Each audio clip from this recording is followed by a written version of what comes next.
Wonderful. So this is an interview conducted by myself, Emma Cieslik, on Wednesday, December 7th, or Tuesday. Yes, it is Wednesday, December 7th, starting at about 6:10 p.m. Eastern Standard Time, about 3:10 p.m. Pacific Standard Time, for Queer and Catholic, a CLGS oral history project. I use she, her pronouns. We are recording this oral history interview via Zoom. Well, I sit in Foggy Bottom, Washington, D.C., and Stephanie sits on location, accessed via Zoom. I wanted to thank you so much for your time and for agreeing to contribute to the Queer and Catholic Oral History Project. Starting out, would you mind please introducing yourself? Sure. My name is Stephanie Battaglino. I'm a retired corporate vice president from New York Life. I had a 20-year career there where I came out as trans in 2005. I was the first person in the history of the company at the time to come out as transgender. And ever since that time, I've been doing a lot of work in the community, as well as throughout the church, quite frankly, with education and training and speaking and consulting. And now that I'm retired, I'm kind of doing that as kind of the second chapter of my life. So I live in Palm Desert with my wife, Mari, who also happens to be a trans woman, and our two cats, Angus and Fiona. That's so wonderful. Thank you so much for introducing yourself. Sure. And starting off, if you feel comfortable, would you mind please sharing your preferred pronouns? Sure. My preferred pronouns are she, her, and hers. Wonderful. And along those same lines as well, and getting into the thick of the interview focused on your Catholic identity, do you identify as Catholic? I do. And although I haven't been to church in quite a long time, I also kind of self-identify as a very spiritual person. I have I believe that I have my own kind of personal relationship with Jesus as well as with God. And that works for me, given all the kind of the rather circuitous spiritual journey that I've found myself on over the years since I've transitioned. Yes, and along those lines, I know you mentioned that you consider yourself a spiritual person. Do you consider yourself part of the Roman Catholic Church? I do. And a lot of the reason for that connection, Emma, is through the relationship that I have with my spiritual advisor and really my friend, Sister Luisa Deron. And Sister Luisa is a Dominican nun, a Dominican sister of peace, and she believes her calling is to minister to the trans community. And her and I met back in, I guess it was 2008, and we went on retreat. And at a point in my journey where I was very much unsure of kind of where I was spiritually, and and she helped me a great deal with kind of reconnecting to my Catholic faith, and we've worked together and spoken together, and she's been a true blessing in my life. I'm so glad. And you mentioned that you started to learn and become friends with this person at a conference. Would you mind sharing more about when and what that was? Sure. It was the conference it was in Tucson, Arizona, where Sister was at the time. She's no longer in Tucson, but it was I was part of an organization which unfortunately no longer exists. It was called the International Foundation for Gender Education, IFGE, and they would always have an annual conference, and it would move around the country. In this particular year, it was in Tucson, which had a very active, not only trans community but LGBTQ community, very accepting. The mayor of Tucson, I think, Emma, opened up the conference, came and spoke, which kind of for us back in, that wasn't that long ago, but back then it was like, wow, this place is really accepting. It's really cool, So as a board member, I was kind of very involved. I did a workshop and things like that. And I think sister did, I'm not sure if sister did or not, but she was there because there were a lot of trans people who lived in Tucson that were at the conference that had already known and had been seeing sister, I would think, or were friends with sister. And so she was there. And it was really there that, I believe kind of God brought us together. I was just kind of coming off a very bad relationship, and I was very emotional. And I remember sitting in the lobby sitting in the bar actually of this hotel in downtown Tucson, and there was like 500 people there, but it was like the best way I could describe it was like, so there's all these people that are supposedly should be there, but I suddenly found myself just sitting on this couch, and like, as I remember it, no one else was around. It was like, where did everybody go? And then suddenly sister starts walking by, and I just got done like writing like a Dear John email to this person, right? So I was a mess. I hadn't met my wife yet or anything, or, we really hadn't gotten to know each other by any stretch yet. So, and so like I see sister walking by, and I knew she was a nun, and I knew she ministered to trans people. And so it was almost like God was saying, so Steph, I can't, make her come over to you, but I can create a situation where here she is. So it's up to you to take the next step. And so thankfully, the voice inside my head was like, sister, you got a minute, and I was like crying and everything. And she's right away, yes, she sat with me and we talked. She held my hand. She listened. And it was there that I was like, well, I think I really would like to go on retreat with you. Can we do that? And she said, of course we can, just get in touch with me, blah, blah, blah, blah. And, we'll, and that was like in March, I think, of that year, something like that. And then in July of that year, I went out to Tucson and went on retreat, and it changed my life. It was great. That's wonderful. And do you remember what year that was? 2008. Wonderful. So wow, that's 14 years we've known each other. Wow.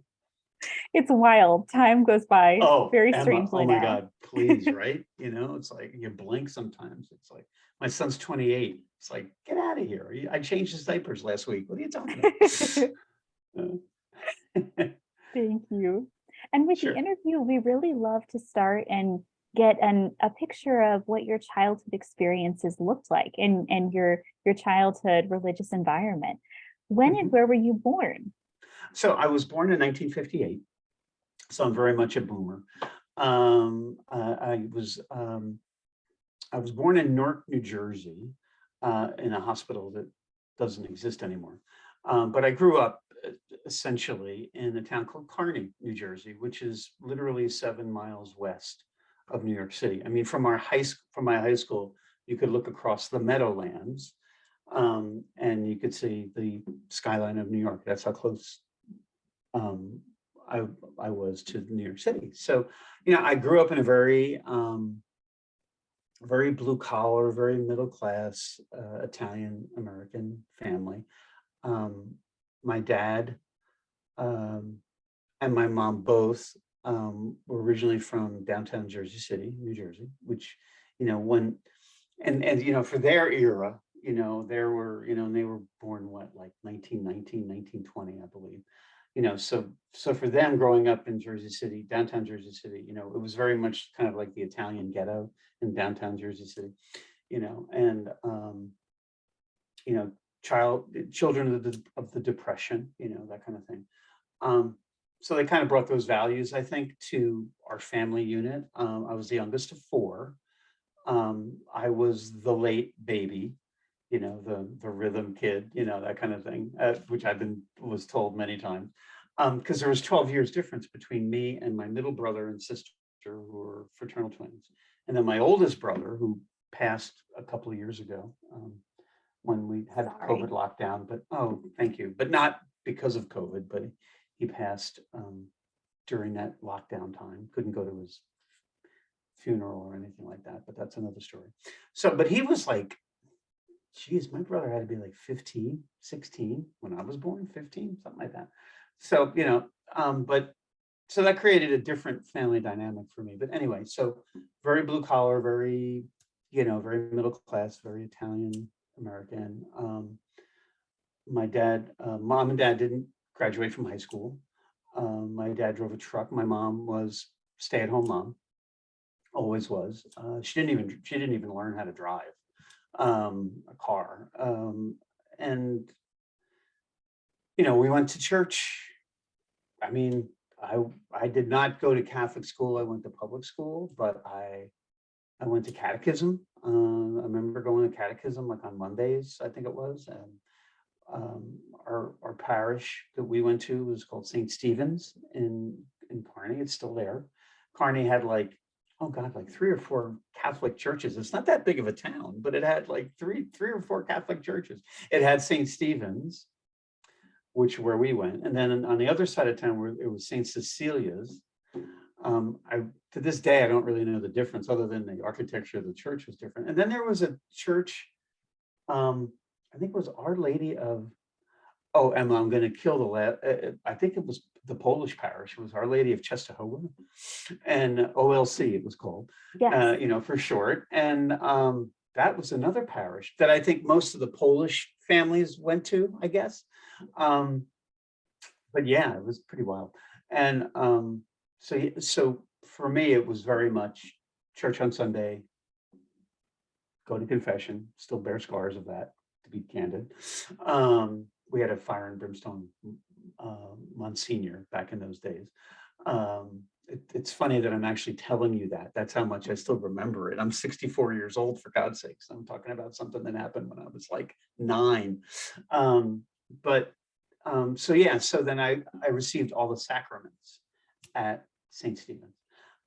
Beautiful church. I actually did go back there a few years back on Christmas Eve, and it was lovely to see the church. It's a beautiful church, very kind of like neo-Gothic. It's just really a beautiful church, especially in Christmas time when it's all, festooned for Advent and the holidays. It's beautiful. But yeah, I received all the sacraments there, except I never got married there. I had moved away from home. So yeah, I mean, it was church on Sunday, catechism for a while, always, leading all the way up to when I got confirmed. So, I guess for, as I'm hearing myself tell you this, Emma, it's like many children of, I think of people of my generation growing up. That was kind of the church experience for me. I think my dad, to be honest, he just went along with my mom. My mom was the person who was very much, my mom was pretty devout, to be honest. I mean, I can remember times when she used to wear the covering on your the head. chapel veils. Yes. Thank you. And she would wear that, and I was like, oh, what is that?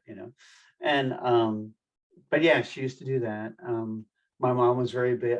I do something today that it's become a habit for me that I probably got from my mom. I always do. I read scripture. I try to every day. If I miss a day, it happens, and then I have a, on my Kindle, I have that, and I have another kind of another book. It's from like the Irish Jesuits of all people.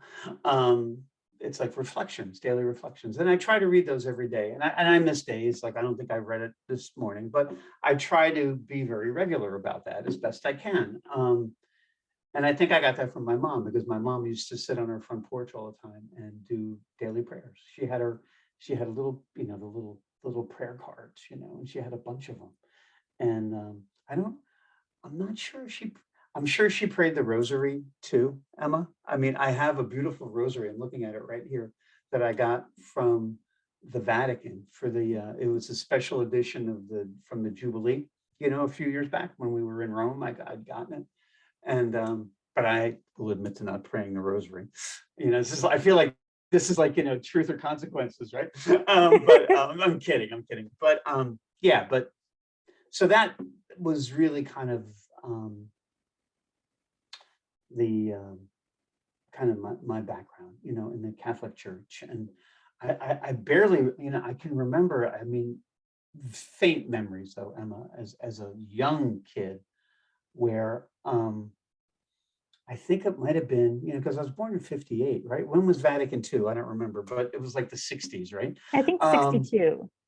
so I can remember, I have a vague memory of like when you'd go to mass and the priest never faced, remember, like the priest Yes. didn't, before Vatican II, right? The Yes. priest that never faced the congregation. It was like really weird.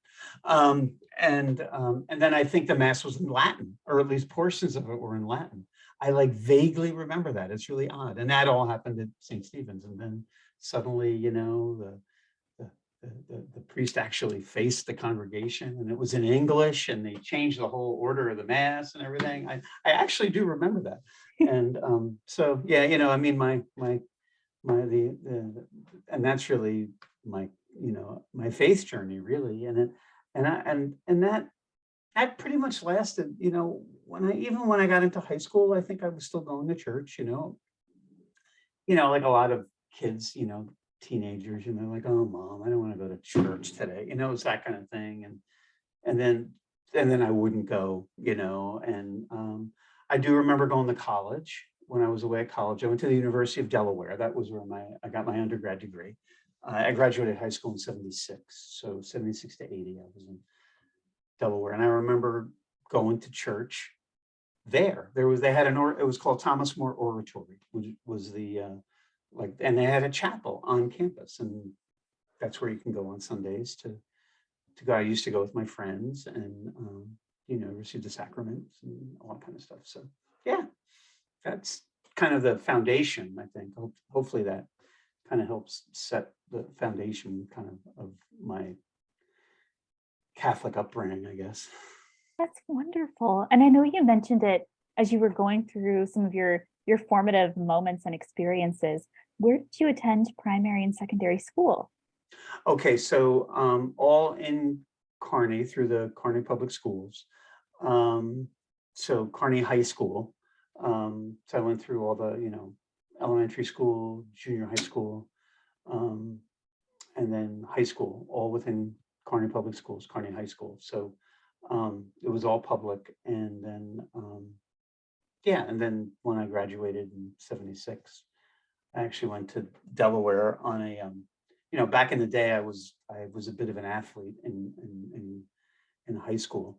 And I actually went to University of Delaware on a football scholarship, and I played football for 2 years when I was in University of Delaware. I know that was long ago and far away, but yeah, that's how I got to the University of Delaware. I'm curious, what did you study at Delaware?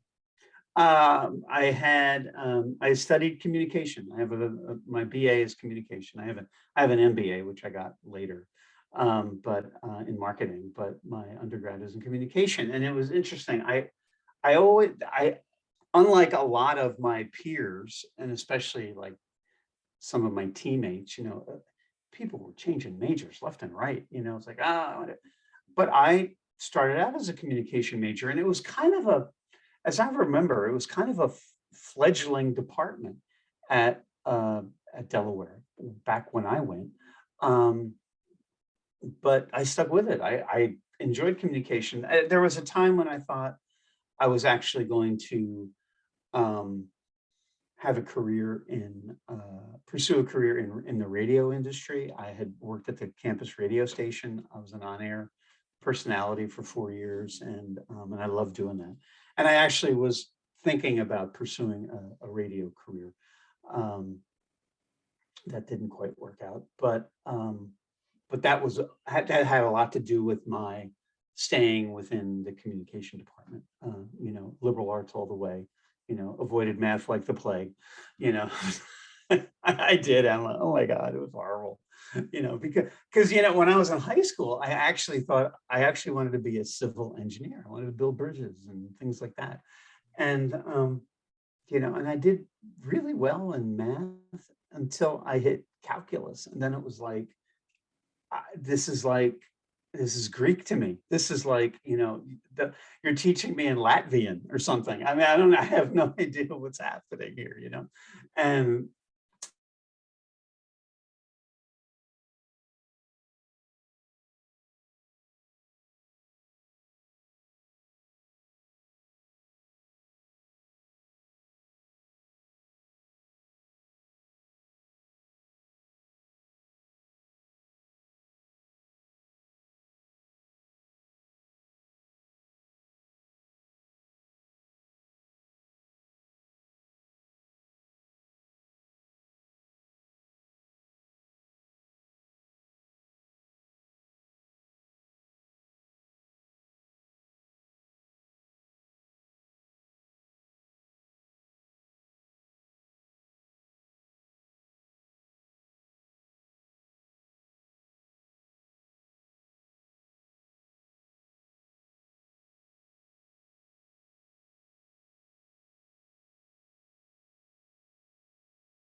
so sorry. No need to apologize. You're totally good. We live in the age of Zoom and technology happens. Oh man. So anyway, I'm sorry. So where were we? So I believe you were sharing more about your pathway in higher education in college, Mhm. and how it had kind of led directly then into your career and what you chose to do with your communications degree. Yeah, I mean, for me, it was like, well, so part of, so I had the whole radio thing. At least I thought that's what I was going to do. But for me, it became, we see what started bubbling up at that point was my gender issues, quite honestly. And, you know, I, I really kind of felt like it was a period in my life where I was really starting to kind of waver, that I was kind of directionless, sort of. And I think, when I think back on it now, I think, I gotta fix my shades, bear with me. No worries. Okay, good. So it was like it was coming right through into my eyes. So I'm so glad you're gonna edit this. Anyway, um, so I uh, I just, I the, like in the book that I wrote over here, um, I kind of characterized that period of my life where I was just I kind of lost direction, I think. I wasn't really sure what I was going to do. I didn't really pursue the radio thing, in retrospect, so many years later.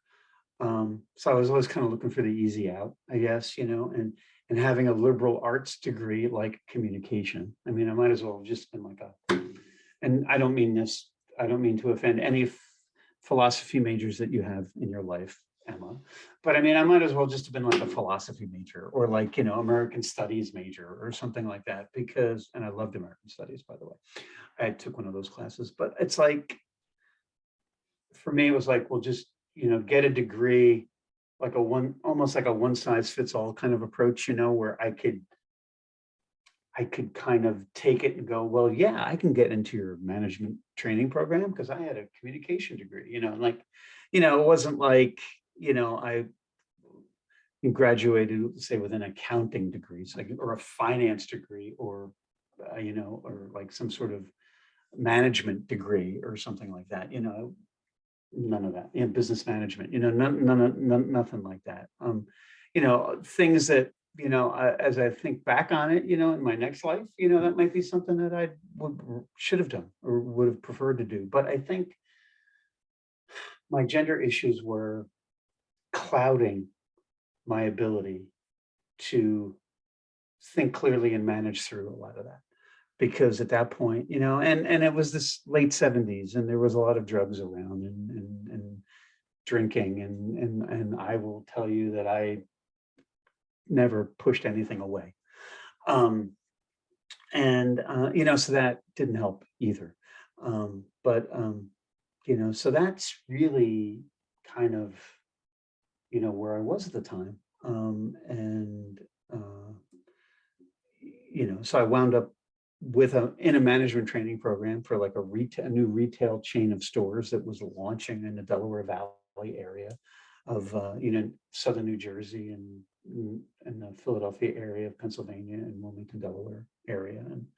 And I hated it, but again, this started me kind of on the path of, well, this is what everyone else in my life thinks I should be doing. So therefore, I'm going to live my life on their terms to make everybody happy and not me, because I have this really bad, horrible, terrible secret that I've kept locked in the closet, that I'm in the wrong body.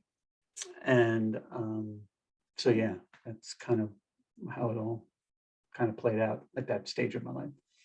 Yes. And I know you brought this up as you were explaining more about higher education.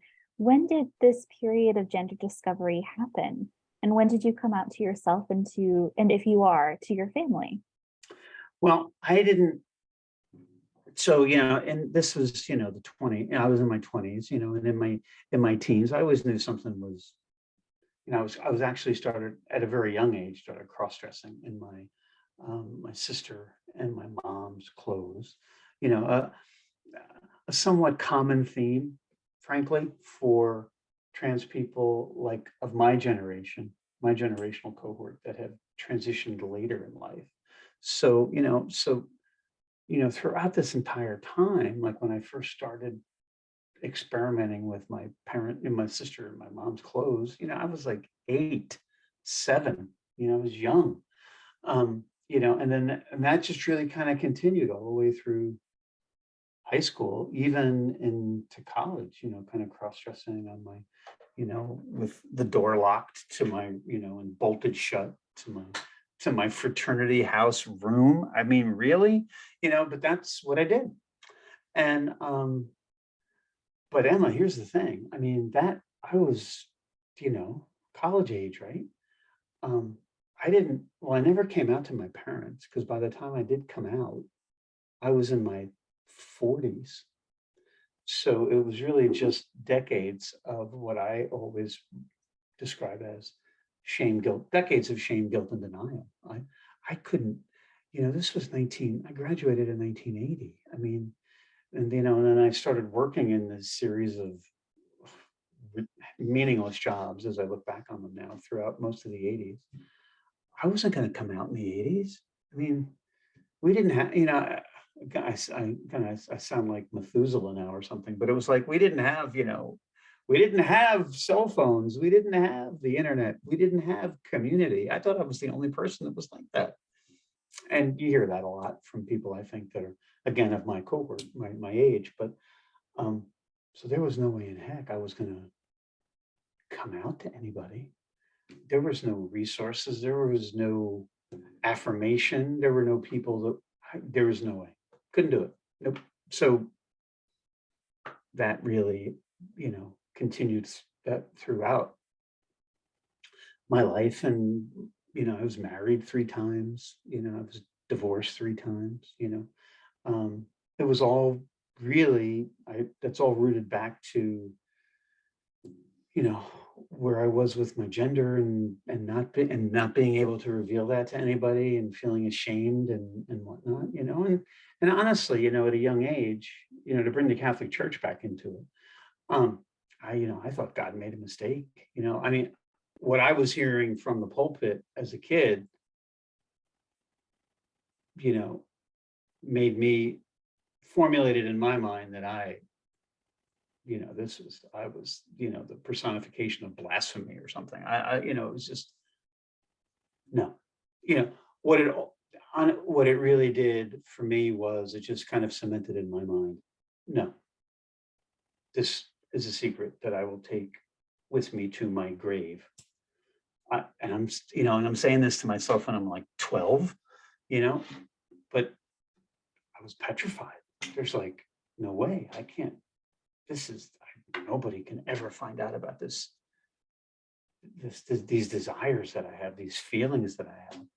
And moreover, every Sunday the church is telling me that that's not going to work.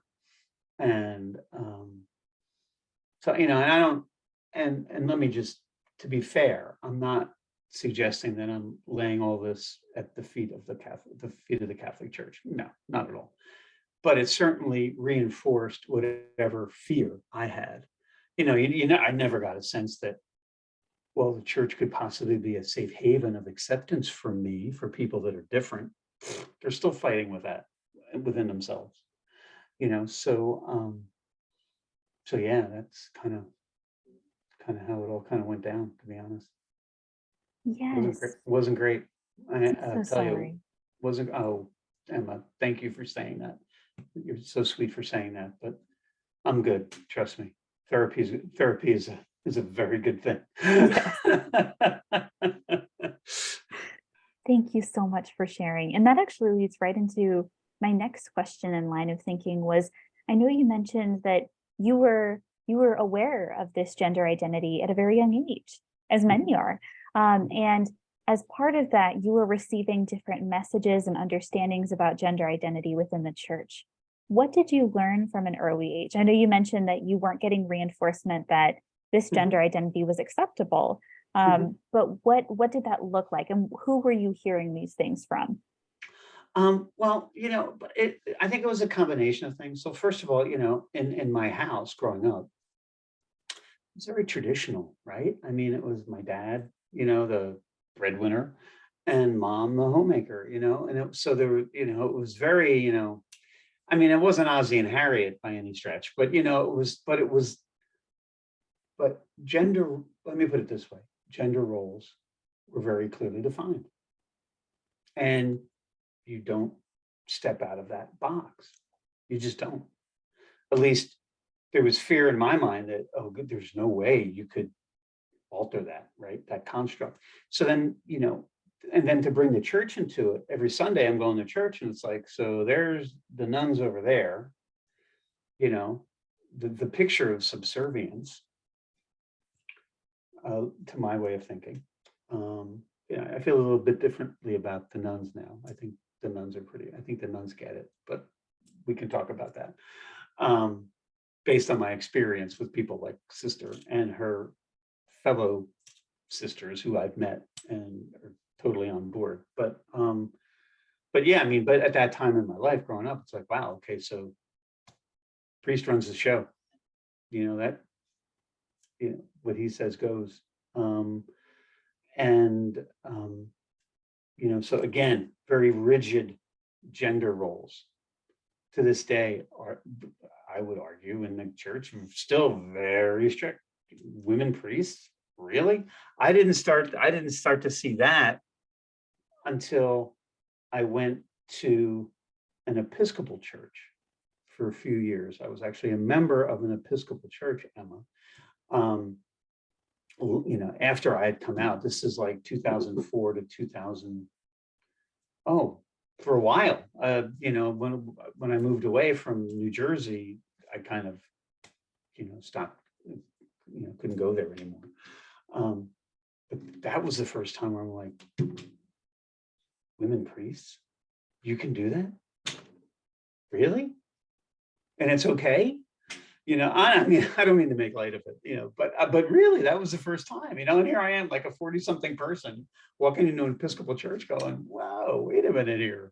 You have bishops that are women? What? No, you can't have the same thing. You can't. So then you can't be as religious as the Catholic Church then, right? I mean, it was that kind of thing. But getting back to the gender role. So yeah, I mean, as far as I'm concerned, the top line, it rigid gender roles at home, further reinforced by rigid gender roles in the Catholic Church. So, and then how that kind of moved into my own concept of my gender identity. It's like, well, I feel like a girl inside. I was born like a guy with, with male equipment. Gee, how's that going to go over? So it's like, and again, my first reaction to was to recoil and to withdraw, because, I whatever was on the other side, if I had ever said anything that made people think that I felt that way, I don't know what it was, but it wasn't going to be good. It was going to be horrible. I mean, beyond horrible. And I just, and that just, whatever that was over there just kept getting bigger and larger and more ominous, making me retreat further and further back into the closet. I'm so sorry, but I'm so happy that you are who you are today. And speaking to that point as well, I know that you mentioned, and I wanted to explore this a little further. You mentioned that when you were younger, around the age of 9, you had a very, as you put it, fire and brimstone Monsignor within your community. Was that in any way affecting this understanding of gender roles? I know you mentioned there was some trauma with reconciliation. It added to the fear. It just added to the fear, because I got into the confessional, and I was 9, I was talking about like lying to my parents and things like that. I mean, that's what I was confessing, in reconciliation. And he just went off. I mean, he did. I mean, like he was kind of yelling at me, as I recall. I mean, this is a long time ago, Emma, but yeah, I mean, it was just like, I remember the guy's name. Monsignor Daly was his name. He was horrible. He was terrible. He was a fire and brimstone guy. And yet, let's be honest, the Catholic Church had plenty of them, especially back in what that would have been, 1967. Sure, I'm sure there were. And I was mortified. I was, I don't remember what my penance was. I probably had to say like a million Hail Marys, and one act of contrition wasn't going to be good enough. No, you have that, like 12 of them or something. I don't know. I'm again joking, of course, but you'd be in the church all night long. I mean, really, my God, they'd be shutting the lights off, and I'd still be getting through my Hail Marys. My God, but it oh, what's the word I'm looking for? Yeah, I was mortified, of course, but it was, I can't think of the word. I'm so sorry, but it was like it damaged me. I think it was terrible. I mean, I don't exactly remember what he said, Emma, but I do remember the forcefulness with which it was delivered to a 9-year-old. I mean, it must, maybe he was having a bad day. I don't know, but still, that I can recount this to you 55 years later or thereabouts. It just tells you how what an impact it had on me. It's like, wow. So again, that just made me retreat further. It's like, oh, okay, well, have to come up with some other way to manage this and cope with it. Because clearly there's a wall there in front of all of that ominous, whatever it is, that just keeps getting bigger and bigger. So I have to move further and further away from that. It's pretty much the net effect. Yes. And along those lines, you mentioned the idea of coping with it and coping mechanisms. What did those look like? I know you remained in the church for a long time, from high school through college and attending church. What did that look like of continuing your Catholic faith and also coming to recognize this new gender identity? Well, I think I mean, coping mechanisms, I was 9. So, I don't know what exactly that kind of manifested itself into, but I just feel like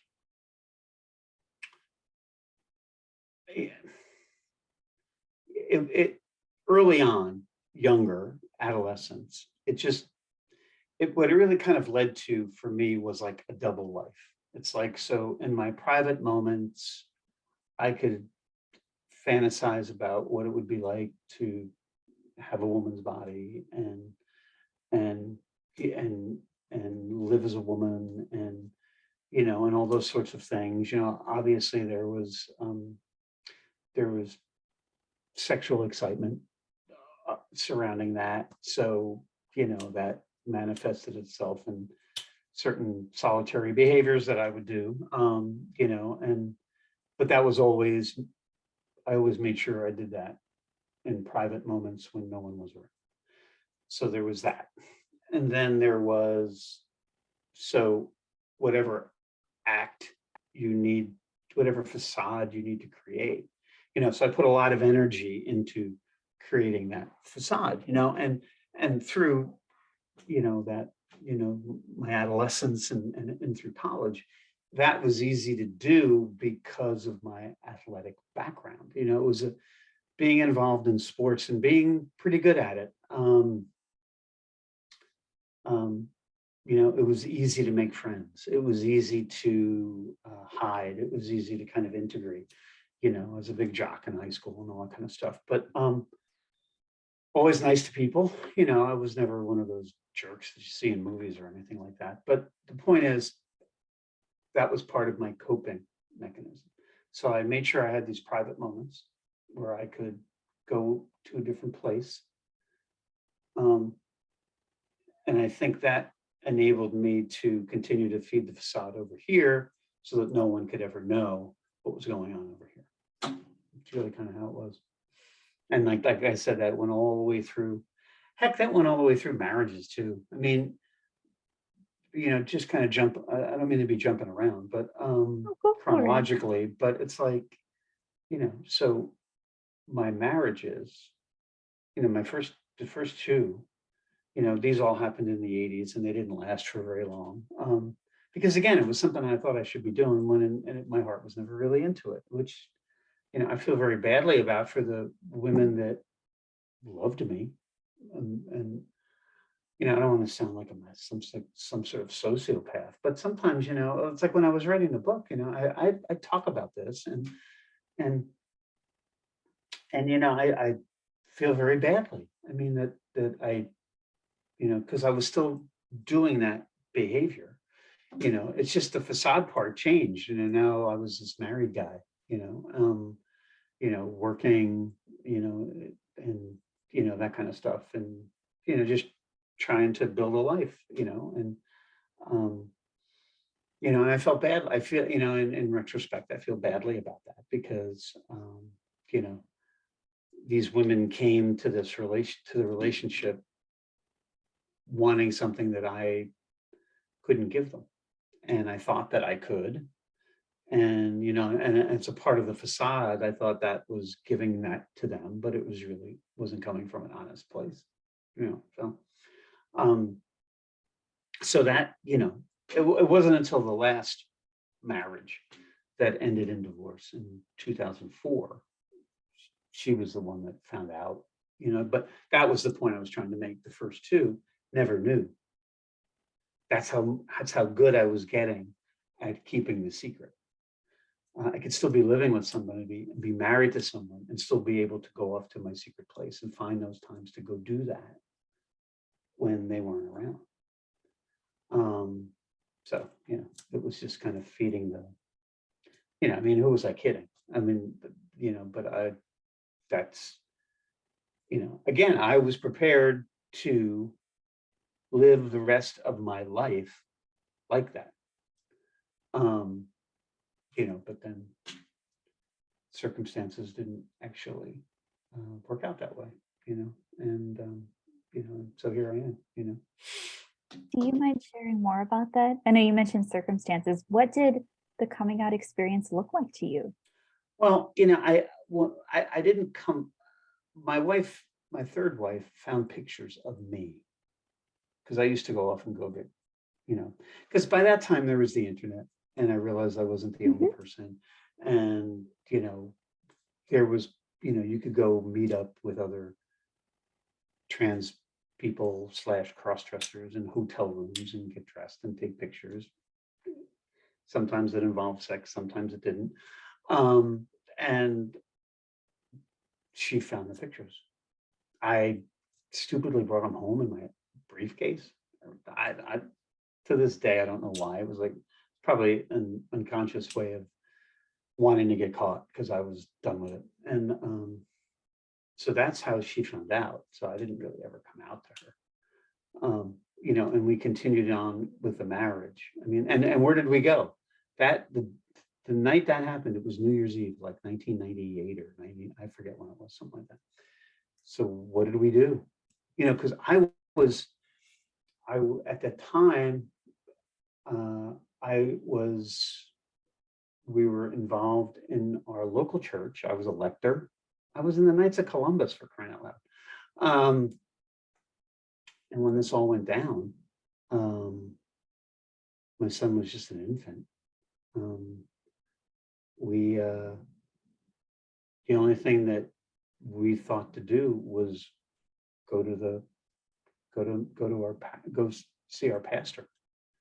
So here I am on New Year's Eve night, you know, trying to explain this to him. Boy, that was awkward, you know, but she was there, you know, and but he listened, you know. He had me say an act of contrition right there in his living room. And that was very traumatic. That was the word I was looking for from before, traumatic. And yeah, it was really traumatic, actually, because I thought my life was over. You know, it's like, oh crap. So sorry. The secret has been revealed.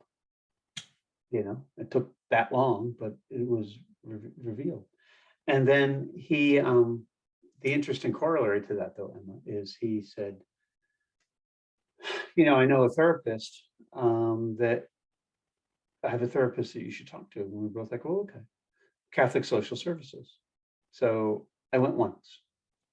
And this woman, and so I was explaining what was going on to this woman. And she's like, I'll never forget what she said. She goes, so you don't want to be this way anymore, right? And I said, yeah, I don't. I didn't know what else to say. And she goes, okay, well then that's the course that we'll take, which would have been some sort of conversion therapy, I guess, or something like that. So thankfully I never, I'm because glad. part of it, you know, part of it was, well, there's no way I'm going to do this. And then two was, there was a cost involved. And at that particular time, I wasn't sure how much we could really afford doing this every week, you know, and so I'm really glad that I didn't, because I think and I don't know this to be exactly true, but I really think that's that was the path we were going on. I don't think this person had any background in working with transgender people or anything like that. I mean, you know, it was like, but here's the thing. And it was a seminal moment in my coming out. So you know, I tell the story about, you know, the time that I actually really kind of came out again. And, you know, our marriage was pretty much over. It was like 2003 or something like that. And my ex said to me, you know, so we had a conversation, and I told her, hey, this is me. Because I had already started therapy with a real therapist. And although I haven't seen her in a few years, she'll always be my therapist. And, you know, so I told her, I said, you know, this is me. And, you know, if I'm going to do this, which I meant by what I meant by that was, excuse me, transition, that, you know, I'm going to go completely. You know, that was never an issue in my mind. But what was interesting is she said to me, she goes, I know this isn't going to go away. So she was doing her own research, you know, because this is, again, 2003. So internet, you know, all that kind of stuff. But we had switched churches, not because of the incident that I was telling you about, but we had switched churches because we had actually moved to another town, one town over. And there was this, and here's the thing, there was a sister there. And the sister got it. I don't know if the sister ministered to LGBTQ people. I don't know what, but she knew it was happening. And she had a conversation, or my ex had a conversation with her, unbeknownst to me. That I've only figured this out after the fact. She had a conversation with this sister who was hip to the vibe, if you will. And I think that's how she kind of, because the sister was probably explained to her on at least some level, thank God, that, guess what? Your husband's trans. And this, you can't just wish this away or pray this away. It doesn't go away. And because how else was she going to come to the table with this? She probably did some internet research too, but I can guarantee you she had a conversation with the sister, because this sister was pretty cool. I could just, I say pretty cool because, her, she didn't wear a habit, like Sister Louisa her order doesn't wear habits or anything like that. So right away, she's totally cool, as far as I'm concerned, because she's not wearing a habit. But yeah, I think that had much to do with how that exchange with my ex went down. And it was really from that point on, we were divorced. I moved out and we were divorced, from that moment, from that moment to when that all actually, I moved out and the divorce was final, was literally like 6 or 7 months. It happened that quickly. And, but that then set me on my path to my authentic self. I was on my own. And so. And I'm curious, what was the name of the sister? I have no idea. Totally okay. Don't remember. Oh man, I only wish I remembered. But I have a vague image of her in my memory as I'm telling you the story, but I don't really remember. No worries. And do you remember the name? It was in North Jersey, though. It was in North Jersey. Oh, perfect. The parish was, I can tell you. So the pastor, that story happened at St. Patrick's in Chatham, New Jersey. And then the sister was we moved one town over to a town called Madison, New Jersey. This is all in Morris County, north central New Jersey, 20 some odd miles west of New York City. And classic bedroom communities, a lot of people, work in the city, take the train, that kind of thing. So then in Madison, there were other churches, but this particular church was Corpus Christi Parish in Chatham Township. So there was Chatham, the town, and then there was Chatham Township. That happens a lot in New Jersey, where you have an actual town and then a township around it. They both have the same names. They're both incorporated separately, that kind of thing. So yeah, that's where that happened. And then the Episcopal parish that I wound up in was called Church of the Redeemer. And that was in Morristown, New Jersey, right on the main street in town called South Street. And that's really the first place I found my church community. That's where they practice radical hospitality, as they call it. And I was accepted for me, as me, from the moment I walked in the church. And so many of those people are still my friends to this day. I have gone back and I have preached at that parish on like Transgender Day of Remembrance or what have you. And it's been a joy. It's been a joy, it really has. So that was always a part of my spirituality, because, everybody jokes about the Episcopal Church, it's Catholic light, but it worked for me, Emma. I mean, because you had, and I don't mean to sound like I'm poking fun, but it was like it's just me, you didn't have all the pomp and circumstance of a Catholic mass, but you sure had a fair amount of it, and So we said the Lord's Prayer just a little differently. We ended it a little differently. But we read the gospel. We had traditional readings as well as contemporary readings. We took communion. So I was like, I'm good. This is great. And the reason why is didn't think I could never go back to any of those parishes I was my former self in. That wasn't going to happen. And then anything that I had read or seen or spoke to other Catholic trans people, Catholic Church, no way. Can't go back. Radioactive. Was I happy about that? No, of course not. But I had to feed my spirituality somehow.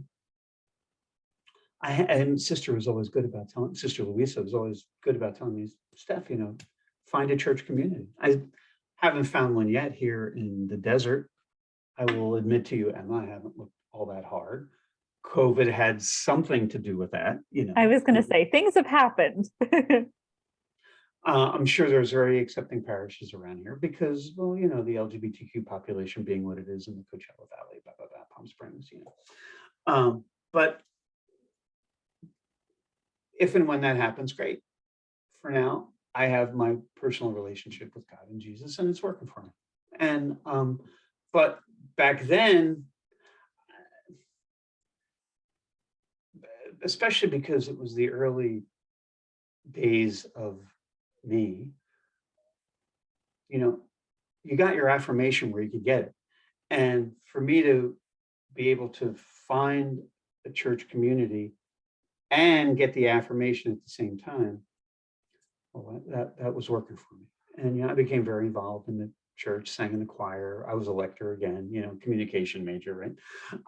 Public speaker, such a wallflower I am. But it nourished me doing that. And then, the big thing for me at that particular time was because my son was young, and I wasn't out to him yet when I first started going. My big thing to everybody at the church was, I would really, like we'd have coffee afterwards, and I developed friendships and we talked. I said, gosh, it would be great if I could bring my son here one day. That would be great. And it actually did happen.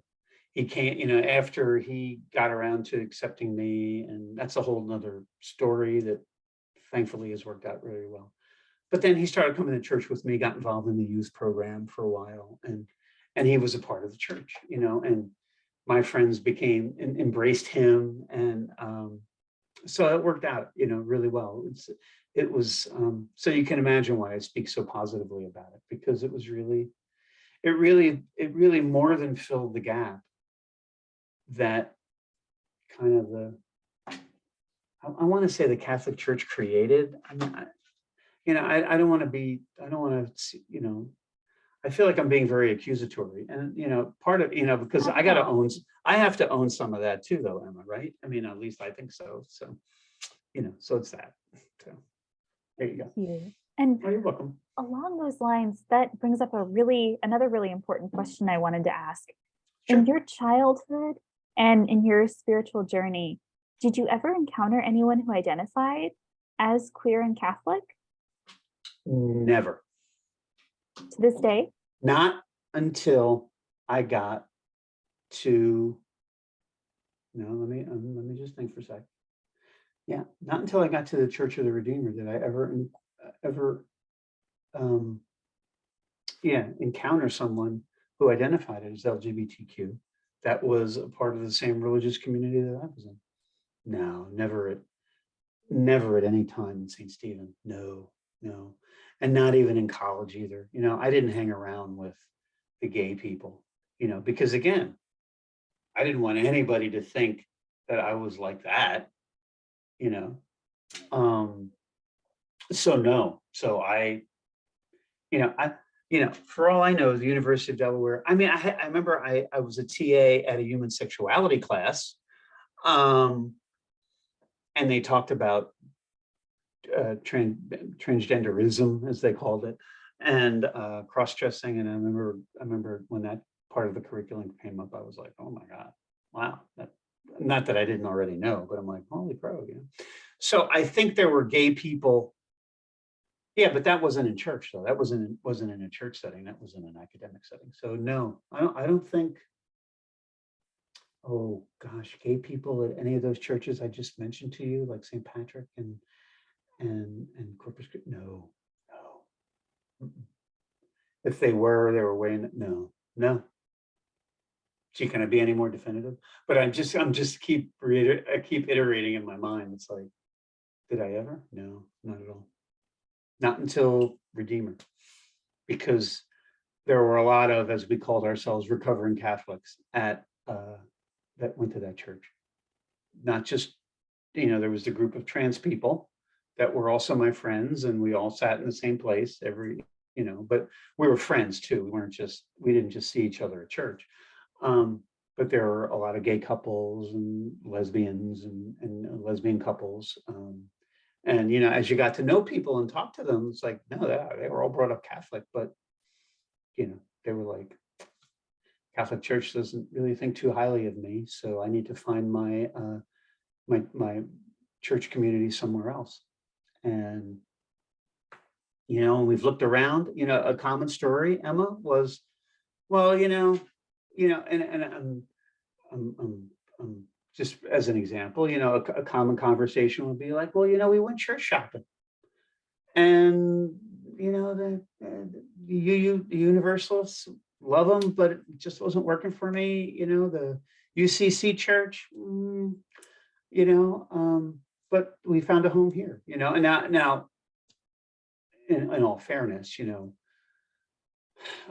Church of the Redeemer was in the Archdiocese, the Episcopal Archdiocese of Newark, New Jersey, arguably one of the more liberal archdioceses throughout the Episcopal Church in the United States. And we were probably the most liberal church community parish in the most liberal archdiocese of the Episcopal Church, because a lot of the people that had been going to Redeemer for years and years say, now, Steph, you need to understand something. Not every Episcopal church is like this. It's very different, but seriously though, I got a lot of recovering Catholic, because we can't go back there. So, but we found a home here, and it worked for me for a very long time. And circumstances being what they were, if I was still in New Jersey, could very well still be going there.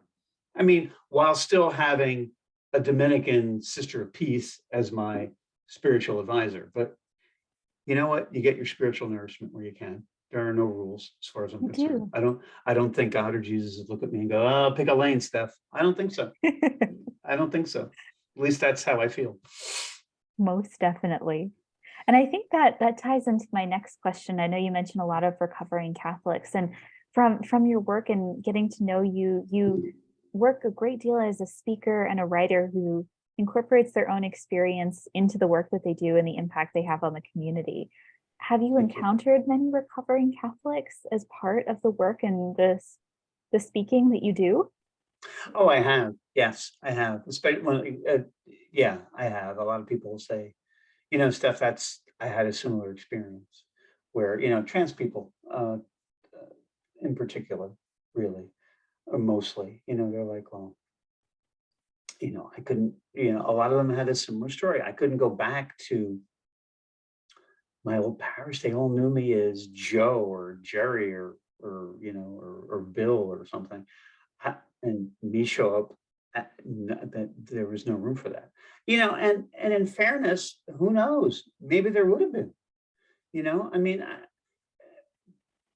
but we don't want to take that chance, because the negative consequence of that, it's like, oh, I don't know. I don't know if I want to take that chance. You're taking a calculated risk, and I've said this to groups of Catholic people that I've spoken with and did some trainings, trans awareness trainings with, because some of them, like in our Q&A, they'd be like, Steph, we just want to find a parish where, and most of these people, by the way, are allies because they have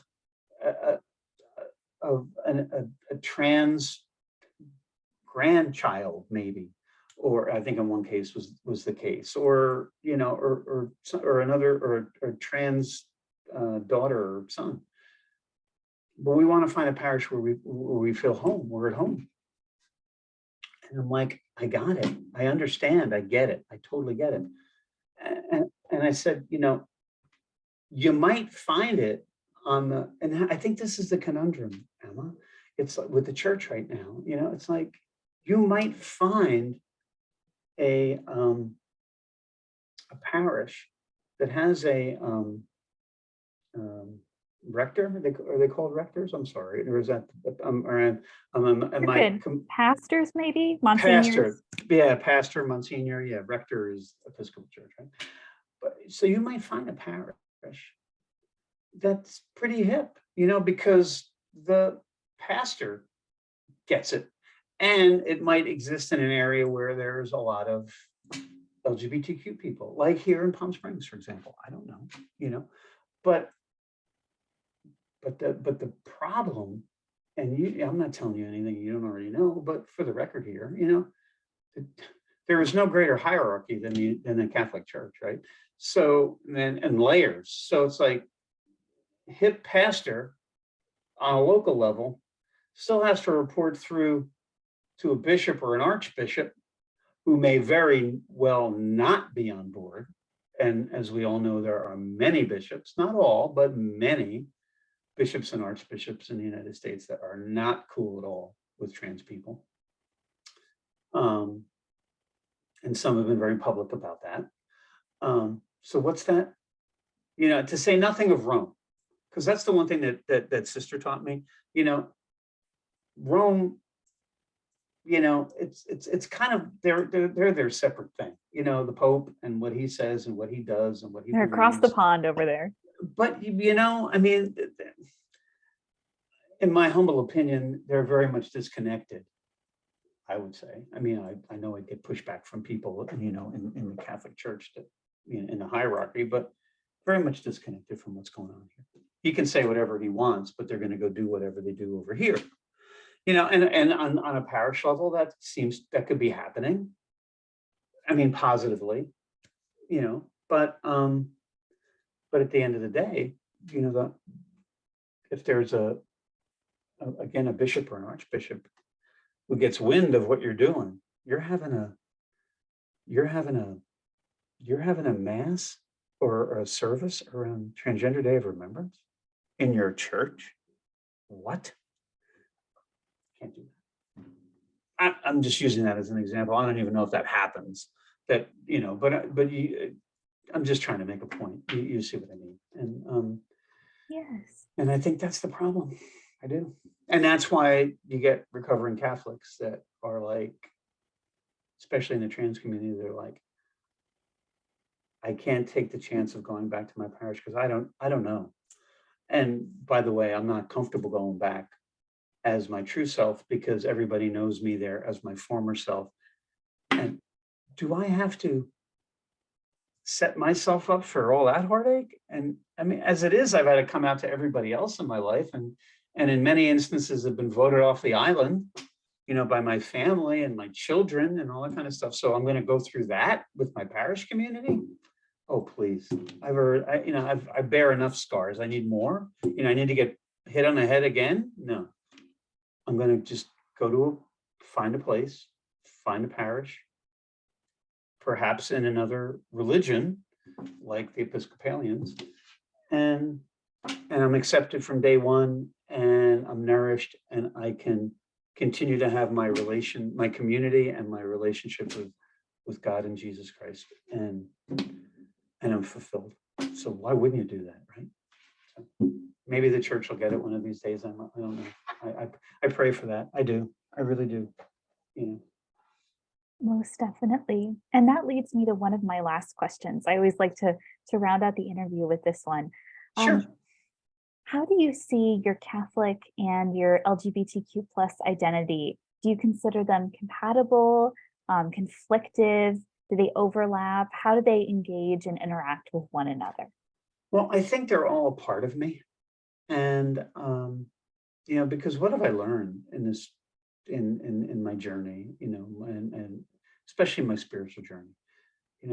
I've learned that God doesn't make mistakes. God put me on this earth for a reason.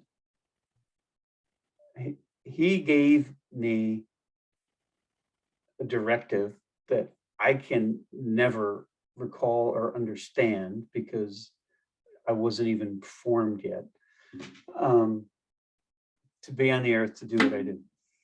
Now, it took me 40 years to get there, but some packages aren't opened up immediately on delivery sometimes. And so for me, everything that I do, whether it's within the church, when I'm speaking to, women religious, like I did last year with Sister, or speaking at my former parish, or doing a training for Catholic allies, it's all coming from a place of, well, this is my calling. This is what God wants me to do. This is a part of me. And it's taken a while to come around to know that it's what makes me whole. And it's what I'm here to do. And seen in that light, they're component parts of me that need to be taken together because they're kind of inextricably linked, and so yeah, that's kind of where I'm at with that. And I'm so glad that you're doing that work. Thanks. It's it brings me joy. It does, I mean, it's like, what do they say? The gospel's